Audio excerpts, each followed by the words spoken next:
તો ભરૂચ જિલ્લામાં પણ મેઘો મુશળધાર થઈને વરસી રહ્યો છે। ભરૂચમાં પણ મુશળધાર વરસાદી માહોલ જામ્યો છે। વાલિયા ડહેલી ગામમાં વરસાદી પાણી ભરાતા લોકો પરેશાન થયા છે। વરસાદી પાણી ઘરોમાં પણ ભરાયા છે તો ગ્રામ્ય જીવન અસ્તવ્યસ્ત થયું છે, જેના સીધા દ્રશ્યો સામે આવ્યા છે।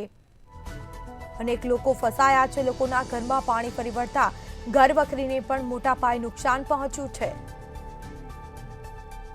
જેમાં વરસાદી પાણી ઘરોમાં ભરાતા લોકો પરેશાન થયા છે। ગ્રામજનોનું જનજીવન અસ્તવ્યસ્ત થયું છે। આ સાથે જ અનેક નીચાણવાળા વિસ્તારો પાણીમાં ગરકાવ થયા છે।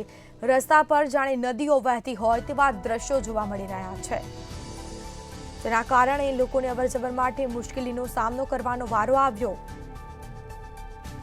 તો વાલિયા ડહેલી ગામમાં વરસાદી પાણી ભરાયા।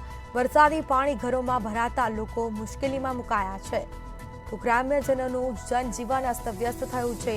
વાલિયા ડહેલી ગામમાં વરસાદી પાણી ભરાતા જનજીવન પ્રભાવિત થઈ ઉઠ્યું છે। ઘરવખરીને પણ મોટા પાયે નુકસાન પહોંચ્યું છે। લોકો જાય તો જાય ક્યાં તેવી પરિસ્થિતિનું હાલ નિર્માણ થયું છે।